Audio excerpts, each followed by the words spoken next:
Hello students, मैं doctor Ritu Mathur आज आपके साथ 4D और 5D संक्रमण श्रृंखलाओं की ऑक्सीकरण अवस्थाएं डिस्कस करूंगी। इससे पहले वाले लेक्चर में हमने संक्रमण तत्वों की ऑक्सीकरण अवस्था का जनरल इंट्रोडक्शन और 3D संक्रमण श्रृंखला की ऑक्सीकरण अवस्थाओं का विस्तार से अध्ययन किया। आज हम 4D और 5D सीरीज की संक्रमण अवस्थाएं डिस्कस करेंगे।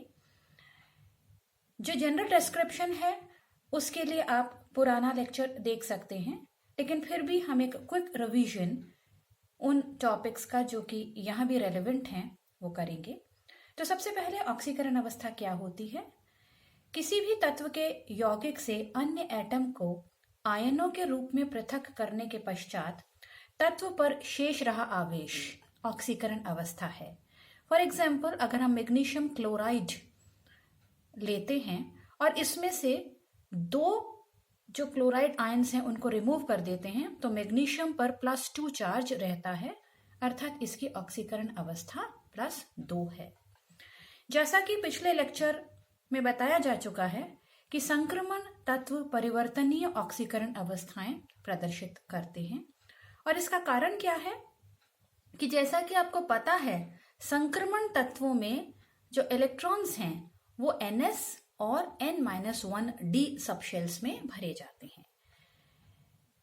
इन दोनों सबशेल्स की ऊर्जा लगभग समान है, इसलिए दोनों ही सबशेल्स से इलेक्ट्रॉन्स का निकलना संभव है और ये सभी इलेक्ट्रॉन्स बॉन्डिंग में पार्टिसिपेट करते हैं, इसीलिए इनकी ऑक्सीकरण अवस्थाएं एक से अधिक संभव हैं।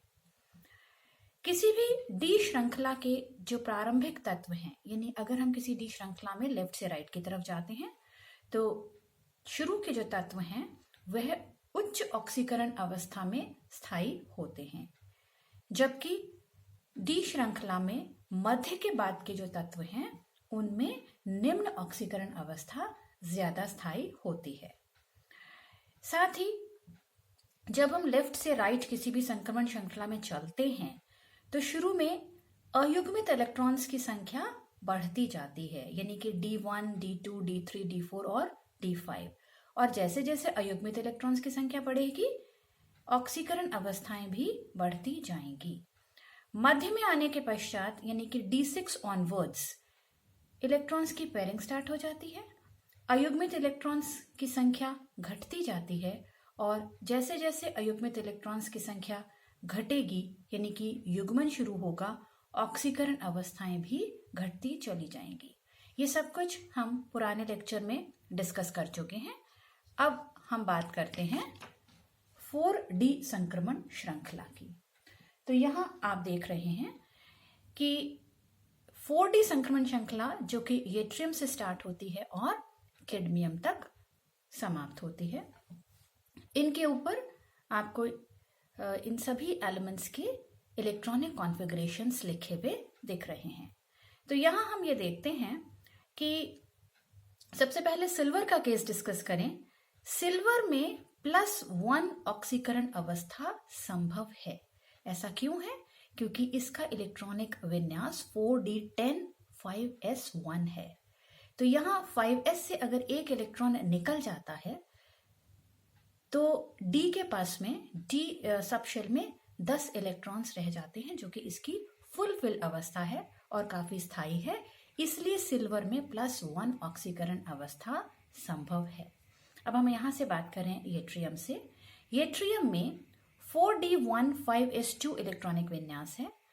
अगर इसमें से ये तीनों इलेक्ट्रॉन्स यानी 2 इलेक्ट्रॉन्स 5s से और 1 इलेक्ट्रॉन 4D से निकल जाता है, यानी कि +3 ऑक्सीकरण अवस्था आ जाती है, तो इस विन्यास में D के पास सिर्फ एक भी इलेक्ट्रॉन नहीं रहता, यानी कि D0 विन्यास प्राप्त कर लेता है, जो कि वैकेंट स्थिति होने की वजह से काफी स्थायी है। जैसे जैसे हम येट्रियम से जिरकोनियम पे जाते हैं तो यहाँ आप देख रहे हैं कि इलेक्ट्रॉनिक विन्यास 4D2 5s2 हो गया है, और यहाँ अगर 2 इलेक्ट्रॉन्स निकालते हैं तो +2 ऑक्सीकरण अवस्था, 3 इलेक्ट्रॉन्स निकलते हैं तो 2 इलेक्ट्रॉन्स 5s से और 1 इलेक्ट्रॉन 4d से निकलेगा तो +3 ऑक्सीकरण अवस्था, और अगर ये दोनों इलेक्ट्रॉन्स 5s से और 2 इलेक्ट्रॉन्स 4d से निकल जाते हैं, यानी कि d0 विन्यास हो जाता है, तब इस स्थिति में इसकी ऑक्सीकरण अवस्था +4 हो जाएगी। तो इसी क्रम में हम आगे बढ़ते जाएं, जिरकोनियम के बाद नायोबियम, मोलिब्डेनम, टेक्नीशियन। तो आप यहाँ देख रहे हैं कि जैसे जैसे इलेक्ट्रॉन्स 4d में बढ़ते जा रहे हैं, अयुग्मित इलेक्ट्रॉन्स की संख्या बढ़ती जा रही है, इन एलिमेंट्स की ऑक्सीकरण अवस्थाएं भी बढ़ती जा रही हैं। और आप यहाँ देख रहे हैं कि टेक्नीशियन में ऑक्सीकरण अवस्था +7 तक चली गई, जबकि रुथेनियम में +8 तक कैसे चली गई? क्योंकि आप यहाँ देख रहे हैं कि इसका इलेक्ट्रॉनिक विन्यास 4d7 5s1 है, और ये 8 इलेक्ट्रॉन्स निकलने के पश्चात इसकी जो 4d सबशेल है उसमें 0 विन्यास हमें प्राप्त होता है, जो कि काफी स्थायी है। इसलिए यहाँ मैक्सिमम जो ऑक्सीकरण अवस्था है वो +8 है। अब हम देख रहे हैं कि जैसे जैसे हम आगे अंत तक जाते हैं, इलेक्ट्रॉन्स का युग्मन यानी कि पेयरिंग स्टार्ट हो जाती है, नंबर ऑफ अनपेयर्ड इलेक्ट्रॉन्स घटते जाते हैं और ऑक्सीकरण अवस्थाएं भी घटती चली जाती हैं। यहाँ पर जो ब्रैकेट में ऑक्सीकरण अवस्थाएं शो हो रही हैं वो रेयर ऑक्सीकरण अवस्थाएं हैं, जैसा कि हम अपने पिछले लेक्चर में भी बता चुके हैं। अब हम एक एग्जाम्पल लेते हैं थर्मल या रिलेटिव स्टेबिलिटी का, कि सिल्वर पॉजिटिव और सिल्वर +2 इनमें से कौन सा ज्यादा स्थायी है। आप यहाँ देख रहे हैं कि सिल्वर का इलेक्ट्रॉनिक विन्यास 4d10 5s1 है। अगर इसमें से एक इलेक्ट्रॉन निकलता है यानी सिल्वर पॉजिटिव, तब शेष विन्यास क्या रह जाता है? 4d10, जो कि फुल्ली फिल्ड अवस्था है और काफी स्थायी है। जबकि Ag+2 सिल्वर +2 में विन्यास रह जाता है 4d9, क्योंकि एक इलेक्ट्रॉन 5s से और एक इलेक्ट्रॉन 4d से निकलेगा। तो इसलिए सिल्वर पॉजिटिव जो है, यूनिट पॉजिटिव, वो Ag+2 के मुकाबले में ज्यादा स्थायी होगा। तो हम इसको सम अप ऐसे कर सकते हैं कि मैक्सिमम ऑक्सीकरण अवस्था रुथेनियम की है, जो कि +8 है, और किसी भी सीरीज में जहाँ हम 4d की बात ही कर रहे हैं, तो लेफ्ट से राइट जाने पर मध्य तक ऑक्सीकरण अवस्थाएं बढ़ती जाती हैं, और उसके बाद क्योंकि अयुग्मित इलेक्ट्रॉन्स की संख्या घट रही है, इलेक्ट्रॉन्स की पेयरिंग स्टार्ट हो गई है, तो आगे जाने पर कैडमियम तक नंबर ऑफ अनपेयर्ड इलेक्ट्रॉन्स घटते चले जाएंगे, और हम यहाँ देखते हैं कि ऑक्सीकरण अवस्थाएं भी घटती चली जाती हैं। अब हम बात करते हैं 5d सीरीज की। 5d सीरीज में भी मोर और लेस डिस्क्रिप्शन 3d और 4d सीरीज की तरह से ही है। यहाँ पर यह सीरीज लैंथेनम से स्टार्ट होती है और मर्करी तक जाती है। इलेक्ट्रॉनिक विन्यास यहाँ आपको सामने लिखे हुए दिख रहे हैं, 5d1 6s2, 5d2 6s2 and so on. और इस सब के लिए आप जो पुराना एक लेक्चर इलेक्ट्रॉनिक विन्यास का है वो सुन सकते हैं, समझ सकते हैं। यहाँ भी हम ये देख रहे हैं कि गोल्ड में इलेक्ट्रॉनिक विन्यास है 5d10 6s1। अगर एक इलेक्ट्रॉन 6s से बाहर निकलता है तो शेष विन्यास 5d10 रह जाता है, जो कि फुलफिल अवस्था है और इसलिए काफी स्थायी है। इसलिए यहाँ गोल्ड के केस में +1 ऑक्सीकरण अवस्था संभव है। यहाँ आप देखिए लैंथेनम में +3 ऑक्सीकरण अवस्था है, 2 इलेक्ट्रॉन 6s से और 1 इलेक्ट्रॉन 5d से निकल रहा है।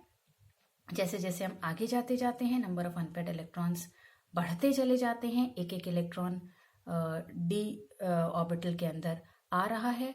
तो हाफनियम के केस में +3 और +4 दोनों संभव हैं। +3 रेयर है, जबकि +4 जो है ऑक्सीकरण अवस्था वो स्थायी है, क्योंकि 2 इलेक्ट्रॉन्स 6s से और 2 इलेक्ट्रॉन्स 5d से निकलने के पश्चात d0 विन्यास यहाँ पर शेष रह गया। इसी क्रम में आप देखते जाइए, जैसे जैसे हम आगे बढ़ रहे हैं अयुग्मित इलेक्ट्रॉन्स की संख्या मध्य तक बढ़ रही है और ऑक्सीकरण अवस्थाएं भी बढ़ रही हैं। यहाँ पर जो मैक्सिमम ऑक्सीकरण अवस्था है वो ऑस्मियम के केस में आएगी, जो कि +8 है। ऑस्मियम के केस में +8 ऑक्सीकरण अवस्था, यहाँ आप देखिए ये 8, ये ऑस्मियम की ऑक्सीकरण अवस्था है जो कि +8 आ रही है। क्यों है? क्योंकि ऑस्मियम का इलेक्ट्रॉनिक विन्यास 5d6 6s2 है। 2 इलेक्ट्रॉन 6s से और 6 इलेक्ट्रॉन्स 5d से निकलने पर d0 विन्यास शेष रह जाता है। और इसके बाद जैसे जैसे हम आगे चलते जाते हैं ऑक्सीकरण अवस्थाएं घटती चली जाती हैं और अंत में जाकर के मरकरी के केस में +1 +2 और +3 तक ये शो हो रही है। अब हम बात करते हैं स्टेबिलिटी की कि Au पॉजिटिव और Au+2 इनमें से कौन सी ऑक्सीकरण अवस्था ज्यादा स्थायी है। तो यहाँ आप देखते हैं कि गोल्ड का जो इलेक्ट्रॉनिक विन्यास है वो है 5d10 6s1। अगर इसमें से एक इलेक्ट्रॉन निकलता है यानी कि Au पॉजिटिव, तो बचा हुआ विन्यास रह जाता है 5d10 जो कि ज्यादा स्थायी है, फुल्ली फिल्ड है।